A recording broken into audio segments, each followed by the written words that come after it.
Bismillahirrahmanirrahim. Assalamualaikum warahmatullahi wabarakatuh. Selamat datang dan selamat berjumpa kembali.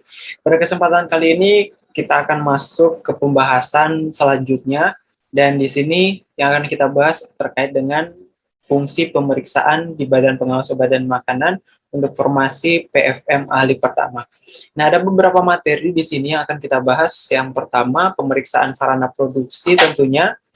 Kemudian juga ada pengambilan contoh, pengawasan periklanan, dan pengawasan penandaan untuk obat dan makanan. Nah, prinsip pembuatan obat dan makanan. Nah, yang pertama kita akan pelajari pada kesempatan kali ini adalah cara produksi obat yang baik. Nah, untuk prinsip cara pembuatan obat yang baik itu merupakan tanggung jawab dari manajemen industri farmasi tersebut, di mana industri farmasi berkewajiban untuk menjamin keamanan yang pertama, kemudian mutu dan khasiat dari produk yang diproduksi. Nah, itulah yang perlu diperhatikan oleh setiap sarana farmasi yang memproduksi produk obat dan makanan. Dan tentunya dengan tujuan akhir berkhasiat untuk pasien yang mengonsumsi produk obat tersebut.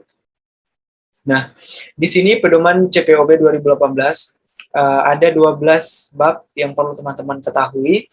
Setiap komoditi memiliki prinsip yang berbeda dengan jumlah bab yang berbeda juga, tapi untuk CPOB sendiri dia ada 12 bab, di mana pada kesempatan kali ini kita akan bahas satu persatu. Kita akan masuk langsung ke bab pertama, yang itu terkait dengan sistem mutu industri farmasi. Nah, untuk sistem mutu industri farmasi ini berkaitan dengan pengetahuan mengenai produk dan proses yang dikelola pada seluruh tahapan siklus hidup, kemudian desain dan pengembangan obat, kegiatan produksi, dan pengawasan mengacu pada ketentuan cara produksi obat yang baik atau CPOB. Nah, untuk manajemen puncak, harus mencapai sasaran mutu yang ditetapkan, kemudian juga bertugas untuk memastikan sistem mutu industri farmasi yang efektif tersedia.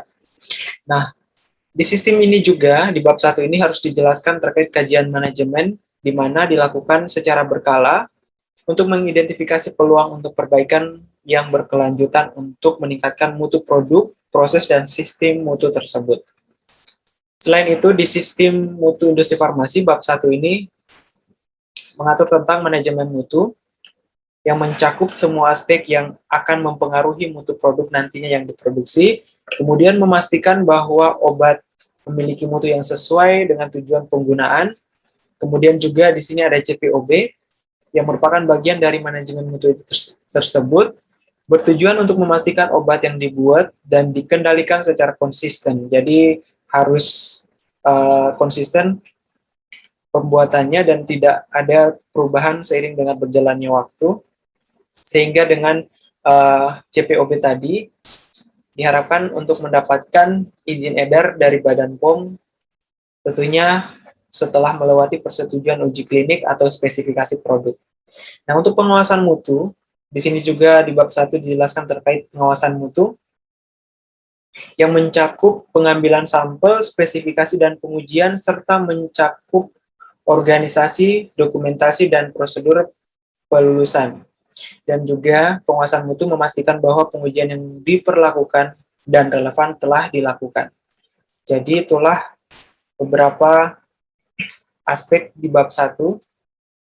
Selain itu ada aspek lain di bab 1 ini yang perlu teman-teman ketahui, yakni di sini ada pengkajian mutu produk. Tentunya bertujuan untuk membuktikan konsistensi proses, kemudian kesesuaian dengan spesifikasi bahan awal, bahan pengemas, dan produk jadi, kemudian juga melihat tren dan mengidentifikasi perbaikan yang diperlukan untuk produk yang diproses. Produk dan proses maksudnya. Di sini selanjutnya yang terakhir ada manajemen risiko mutu, yang bertujuan untuk mengevaluasi risiko terhadap mutu berdasarkan pengetahuan secara ilmiah, pengalaman dengan proses yang disetujui. Pengetahuan ini biasanya akan berubah seiring dengan perkembangan ilmu dan teknologi, jadi harus selalu diupdate. Kemudian tingkat upaya pengambilan tindakan, formalitas, dokumentasi sepadan dengan tingkat risiko.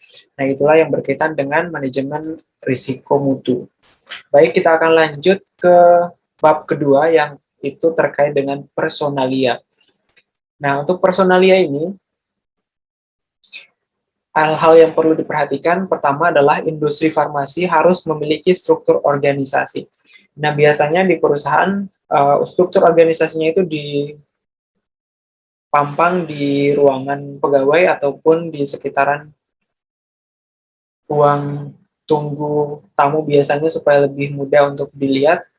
Kemudian juga untuk industri farmasi hendaklah memiliki personel dalam jumlah yang memadai. Selain kata memadai ini ada kata terkualifikasi dan memiliki pengalaman praktis. Nah, itu yang perlu diperhatikan juga untuk personalia ini.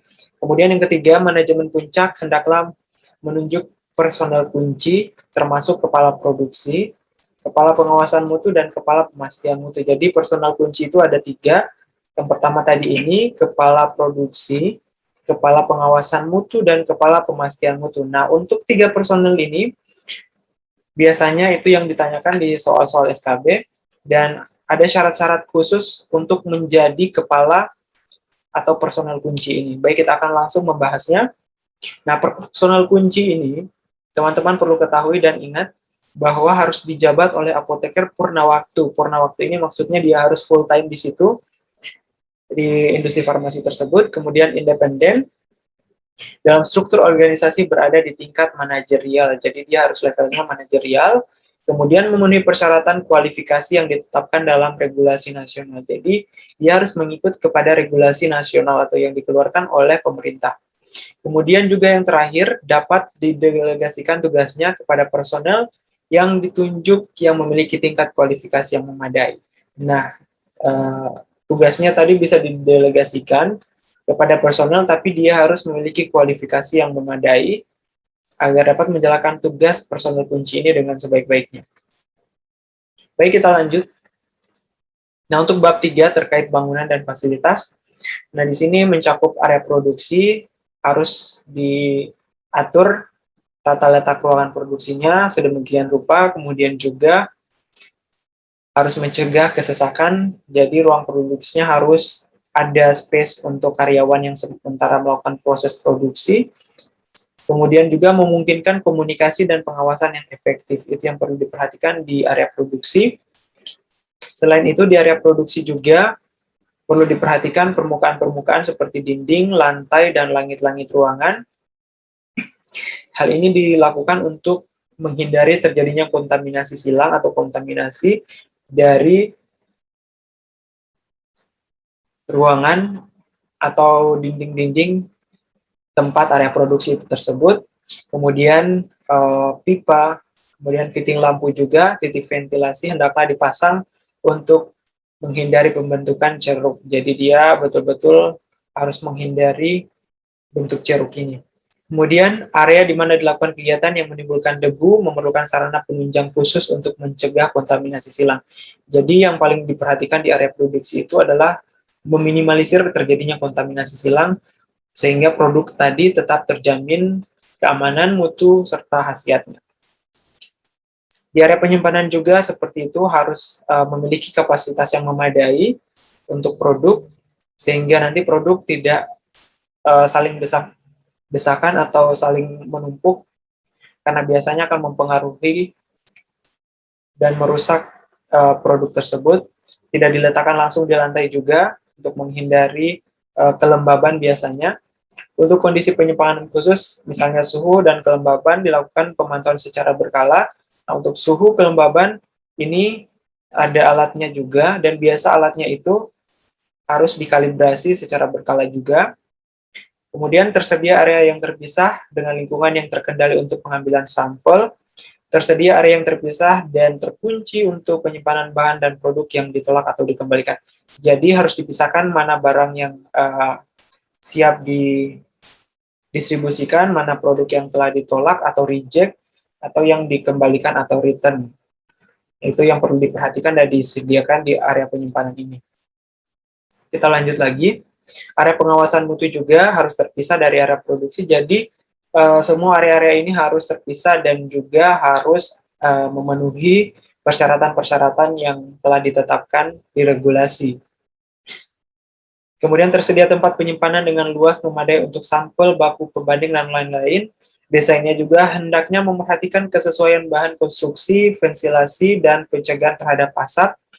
Pasokan udara ke laboratorium hendaklah dipisahkan dari pasokan ke area produksi. Jadi, pasokan udara dari laboratorium dan area produksi itu harus dipisahkan. Takutnya ada kontaminasi dari udara yang lewat udara, biasanya karena di laboratorium itu banyak bahan kimia, takutnya ada kontaminasi kimia tentunya. Nah, selain itu ada peralatan di mana permukaan peralatan yang bersentuhan dengan bahan awal atau bahan produk atau produk jadi ini harus diperhatikan, tidak boleh menimbulkan reaksi adisi ataupun absorpsi. Biasanya itu menggunakan bahan yang stainless. Kemudian bahan yang diperlukan untuk pengoperasian alat khusus, misalnya pelumas. Nah, ini tidak boleh bersentuhan dengan bahan yang sedang diolah karena dia bisa berpotensi menjadi cemaran kontaminasi kimia.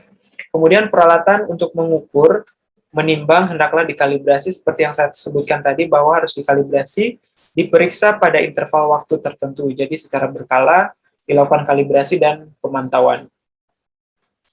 Nah, untuk bab 5-nya ada produksi, di mana di sini menjelaskan terkait dengan pengolahan. Pengolahan produk yang berbeda tidak boleh lakukan secara bersamaan atau berurutan dalam ruang kerja yang sama, jadi betul-betul harus terpisah.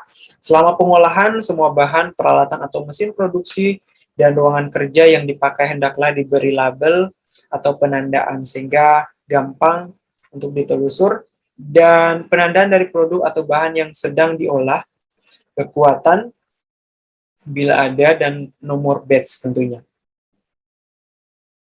Proses kritis hendaklah divalidasi juga. Sistem pengendalian debu hendaklah dipasang saat penanganan bahan dan produk kering untuk mencegah kontaminasi silang. Jadi sebenarnya kontaminasi silang ini adalah yang sangat menjadi concern di produksi. Kemudian juga ada penimbangan, harus dilakukan verifikasi, pengawasan selama proses juga, hasil pengujian atau pemeriksaan selama proses hendaklah dicatat. Jadi selama alat berjalan, kemudian juga tahapan produksi, itu biasanya dilakukan sampling dan diuji. Kemudian harus dicatat juga batch-nya supaya mudah ditelusuri. Kemudian spesifikasi pengawasan selama proses hendaklah konsisten dengan spesifikasi produk, ini yang paling penting juga. Sistem penomoran batch atau lot, ini dilakukan untuk menjamin bahwa nomor batch atau lot yang sama tidak dipakai berulang, itu yang ditakutkan. Kemudian juga hal ini tentunya berkaitan dengan dokumentasi untuk memudahkan penelusuran ketika ada barang atau produk yang reject atau mungkin kualitasnya tidak memenuhi kualifikasi. Kemudian bahan awal harus berasal dari pemasok yang terkualifikasi, kemudian memenuhi spesifikasi yang ditetapkan. Pada saat penerimaan dilakukan pemeriksaan juga kebutuhan wadah, kesesuaian antara catatan pengiriman, pemesanan, label pemasok, dan pabrik pembuat yang telah disetujui. Kemudian bahan awal yang disimpan hendaklah diberi label. Kemudian yang terakhir di sini hanya bahan awal yang sudah diluluskan oleh bagian pengawasan mutu dan masih dalam masa simpan yang dapat digunakan. Jadi tidak sembarang bisa digunakan ya, jadi harus melalui tahap pengawasan dari pengawas mutu tersebut. Oke, kita lanjut lagi. Untuk bahan pengemas juga di sini berasal dari pemasok yang terkualifikasi, bukan hanya bahan yang digunakan untuk produksi, tetapi juga bahan pengemasnya juga harus diperhatikan. Selain itu, yang perlu diperhatikan adalah untuk bahan pengemas cetak hendaklah disimpan di storage tertentu dan hanya personal berwenang yang boleh masuk, jadi tidak boleh ada aktivitas lalu lalang pegawai di situ. Kemudian untuk produk jadi harus memenuhi spesifikasi baik dalam proses pengolahan maupun pengemasan, jadi harus memenuhi spesifikasi. Sampel pertinggal dalam jumlah yang mencukupi, hanya produk jadi yang telah diluluskan oleh manajer mutu dapat didistribusikan. Jadi betul harus diawasi sampai ke tahap akhir sampai pengemasan. Itulah fungsi-fungsi dari personal kunci tadi. Nah, untuk yang ke-6, bab 6, cara penyimpanan. Di sini kita akan bahas cara penyimpanan dan pengiriman obat yang baik. Pertama, di sini ada personelia, manajemen mutu, kemudian penyimpanan. Harus memang personelnya harus memiliki kemampuan dan pengalaman yang sesuai dengan tanggung jawabnya untuk memastikan bahwa obat disimpan dan dikirim dengan tepat waktu. Kemudian juga diterapkan kode praktik dan prosedur disiplin untuk meminimalisir kemungkinan produk jatuh ke pihak yang tidak berwenang. Nah, untuk manajemen mutu, harus tersedia prosedur pelulusan obat yang disetujui untuk memastikan bahwa obat yang dijual atau didistribusikan hanya kepada distributor atau sarana yang berwenang. Dan untuk penyimpanan, harus ada rekonsiliasi stok secara berkala. Jadi, tetap harus dilakukan pemantauan secara berkala. Untuk kelanjutan dari bab 6 ini, kondisi penyimpanan dan transportasi harus diperhatikan betul-betul jika ada bahan atau produk jadi yang harus menggunakan prinsip cold chain atau rantai dingin, pengirimannya, distribusinya menggunakan sistem rantai dingin, maka harus diperhatikan baik-baik. Kemudian tersedia tindakan pengamanan, wadahnya juga harus diperhatikan, harus betul-betul melindungi produk dari pengaruh eksternal atau luar.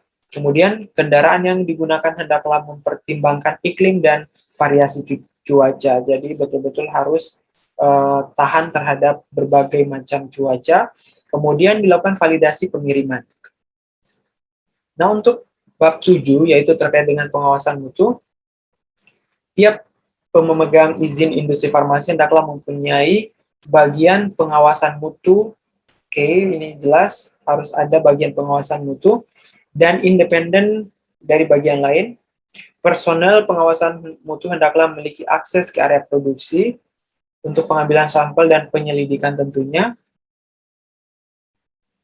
Nah, untuk bab 7 ini, pengawasan mutu itu ada beberapa yang harus diawati. Pertama adalah cara berlaboratorium yang baik, pengambilan sampel, pengujian program stabilitas pasca pemasaran, juga transfer metode analisa. Yang perlu diperhatikan untuk bab 8 terkait dengan inspeksi diri, audit mutu, dan audit dan persetujuan pemasok. Nah, di sini ada beberapa, yaitu inspeksi diri, berkaitan dengan instruksi secara tertulis, yang menyajikan standar, persyaratan minimal, dan seragam. Inspeksi diri dilakukan secara independen oleh personel kompeten.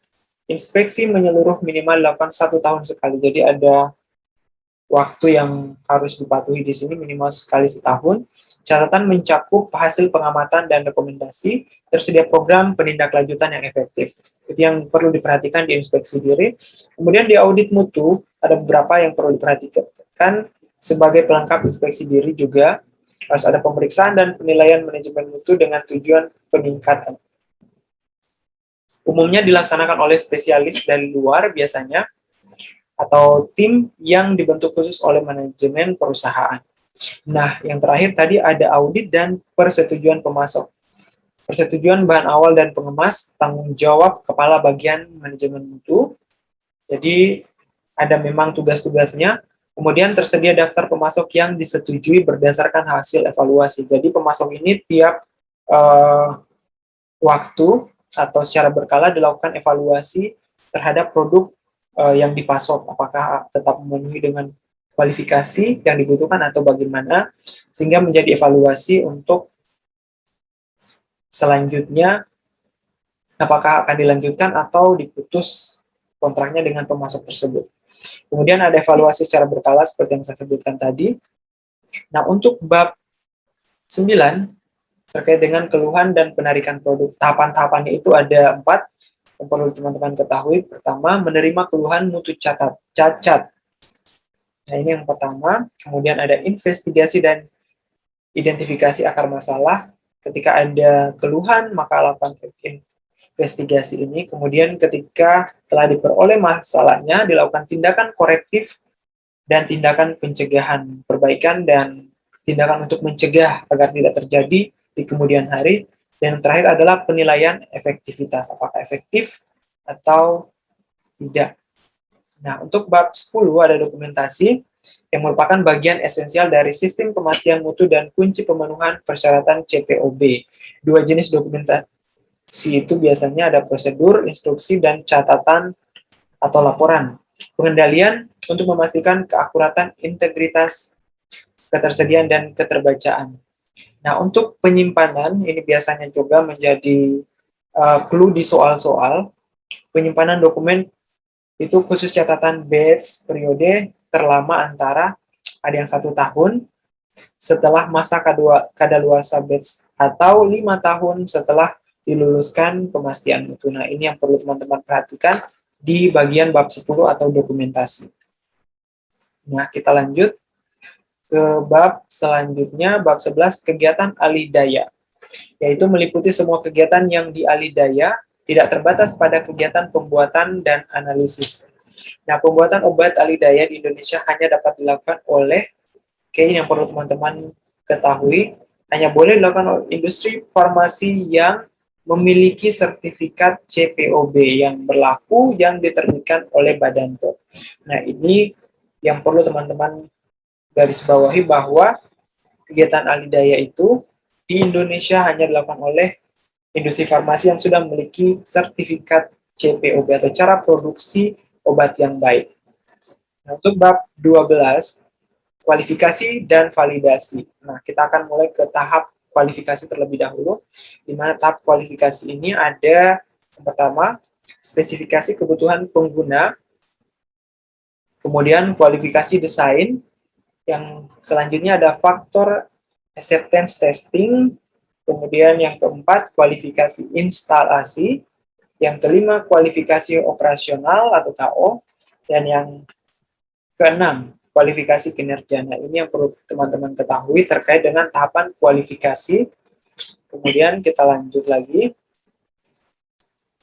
ke validasi. Nah, ini validasi tadi tahapan terakhir ya, di bab terakhir.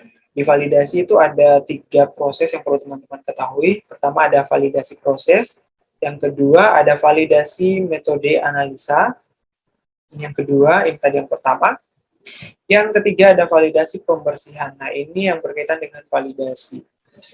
Itu yang perlu teman-teman ketahui, di mana seperti kita ketahui bahwa ada 12 bab yang perlu teman-teman ketahui terkait dengan cara produksi obat yang baik. Nah, untuk komoditi lain, misalnya pangan, kosmetik, dan OTSK, dia aspek-aspeknya atau babnya ada beberapa juga, tapi berbeda. Makanya ini yang perlu teman-teman hafal dan bisa bedakan antar komoditi. Nah, cukup sekian terkait dengan CPOB. Kita akan lanjutkan lagi dengan video-video selanjutnya terkait komoditi yang lain.